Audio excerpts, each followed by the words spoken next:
Abu Bakar As-Siddiq ialah nama popularnya.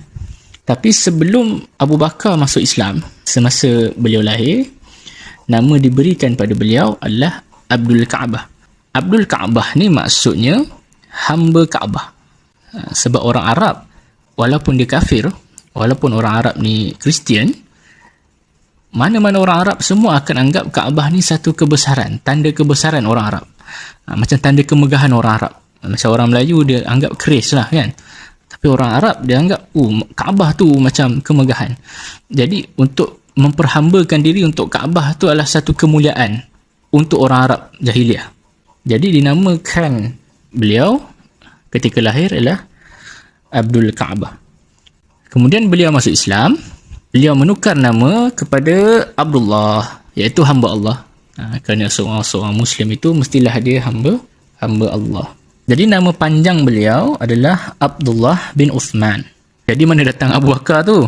Abu Bakar tu ialah nama kunyah. Nama kunyah tu maksudnya nama samaran yang menyandarkan nama anak pada namanya.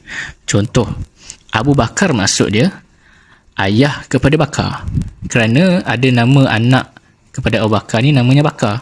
Abu Bakar kerana dia ayah kepada Bakar. Sebab tu nama kunyahnya Abu Bakar. Dan bagi masyarakat Arab pada ketika itu, memanggil seseorang dengan nama kunyahnya adalah satu yang memuliakan orang tu.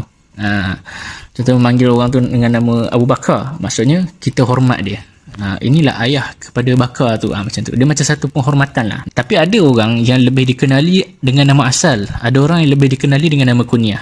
Jadi untuk kes Sayyidina Abu Bakar As-Siddiq, beliau lebih dikenali dengan nama kunyah. Nama asalnya adalah Abdullah bin Uthman. Tapi setengah buku sirah menuliskan nama beliau adalah Abdullah bin Abu Quhafa, yang mana sebenarnya dua betul. Sebab Abu Quhafa adalah nama kunyah untuk bapa dia. Beliau ni daripada Bani Tayyim. Bani Tayyim ni ialah klan lah, keluarga, wangsa keluarga. Orang kita, orang Melayu jarang jaga nasab, jaga klan. Tapi orang Arab memang jaga. Jadi nama klan baginda Abu Bakar adalah Bani Tayyim. Bani Tayyim ini kepalanya pada dulu, moyang-moyangnya dulu namanya ialah Tayyim bin Murrah. Beliau lahir 2 tahun selepas Nabi lahir. Maksudnya 2 tahun selepas tahun gajah. Sebelum Rasulullah wafat, nama-nama tahun ini tak ada nombor. Jadi orang masyarakat memberikan nama-nama kepada tahun tu. Contohnya tahun yang Nabi lahir itu kita panggil tahun gajah, sebab Abrahah menyerang Kaabah pada tahun itu. Kemudian ada pula pada tahun lain, saya bagi contoh, tahun yang Sayyidatina Khadijah wafat, itu dipanggil tahun kesedihan. Dan adalah tahun-tahun lain lagi. Senang cerita, Abu Bakar As-Siddiq lahir 2 tahun selepas Nabi lahir dan meninggal pada tahun 13 Hijrah, dan meninggal wafat pada 13 Hijrah. Beliau ialah sahabat Rasulullah, merangkap bapa mertua Rasulullah, sebab Rasulullah kahwin dengan anaknya yang bernama Sayyidatina Aisyah. Dan Abu Bakar juga digelar sebagai As-Siddiq. As-Siddiq ni gelaran As-Siddiq ini diberikan kepada Abu Bakar kerana Abu Bakar sentiasa membenarkan kata-kata Rasulullah. As-Siddiq ni maksudnya membenarkan apa saja Rasulullah cakap. Abu Bakar tak pernah bantah, Abu Bakar tak pernah nafi, Abu Bakar tak pernah pangkah. Abu Bakar sentiasa setuju, ya betul, setuju, membenarkan, betul, benar kata Rasulullah. Macam tu. Maka ia digelar dengan nama As-Siddiq. Beliau termasuk di dalam 10 sahabat yang dijanjikan syurga.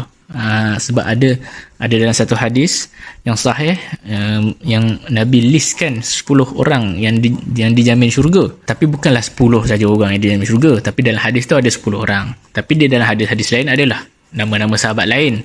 Contohnya Sayyidina Hamzah contohnya kan. Atau ada hadis yang khusus mengatakan Sayyidina Hamzah adalah penghulu para syuhada, mestilah masuk syurga kan. Dan ada pula yang menyebut tempat Sumayyah semua kan. Itu semua ada hadis yang lain. Jadi nama Abu Bakar ini tersenarai di dalam hadis 10 orang dijamin syurga. Kemudian beliau adalah khalifah pertama. Maksudnya beliau adalah pemimpin Islam yang pertama menggantikan Rasulullah. Beliau memimpin Islam pada tahun 11 Hijrah dan memerintah tu selama 2 tahun. 2 tahun je. Tapi apa sumbangan beliau yang besar dalam Islam? Banyaklah cerita dia. Memang banyak.